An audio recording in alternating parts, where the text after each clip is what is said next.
Hi, this is AZ Tryman for PyramidPokerProgram.com. This quick video is going to cover the fundamental theorem of poker, which was developed by David Skalansky, who also came up with another very important concept called Skalansky dollars, and we're going to talk about how this applies to expectations and playing within your bankroll.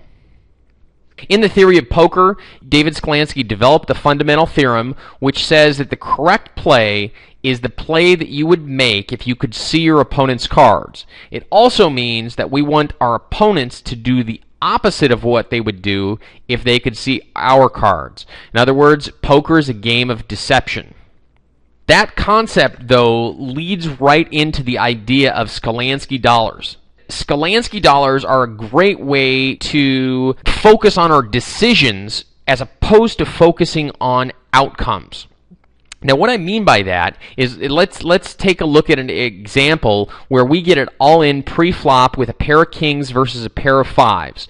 We're an 80% favorite to win the hand.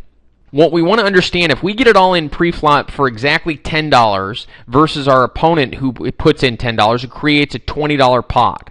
Now, regardless of the outcome, kings will win this situation 80% of the time.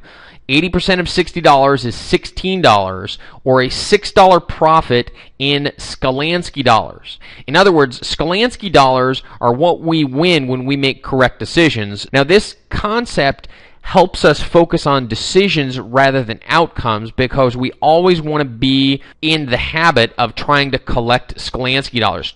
Let's take another example of Skalansky dollars. Ace-Jack offsuit versus King-Queen suited. Ace-Jack offsuit certainly seems like it would be a big favorite, but in actuality, it's only a 56% favorite. It's basically a coin flip.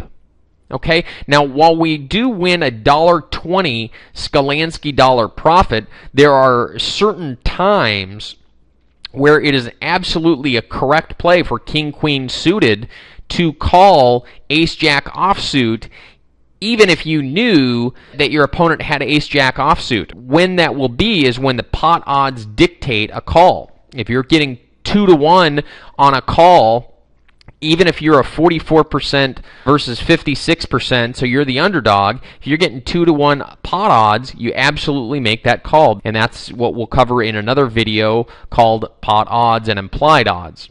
What we need to recognize is that two high unpaired cards are often going to be in a coin flip situation.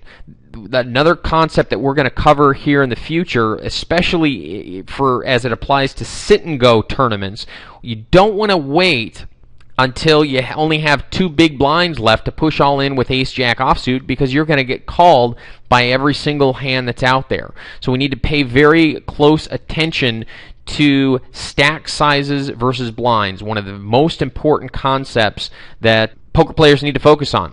Lastly, it's very important to play within your bankroll because poker is a high variance game. I just mentioned that kings are going to lose to a pair of fives 1/5 of the time. You can see that stack up pretty quickly into some major dollar losses if that happens to you 3 times in a row, which it will happen to you 3 times in a row, where you lose with an overpair even though you're a 4-to-1 favorite.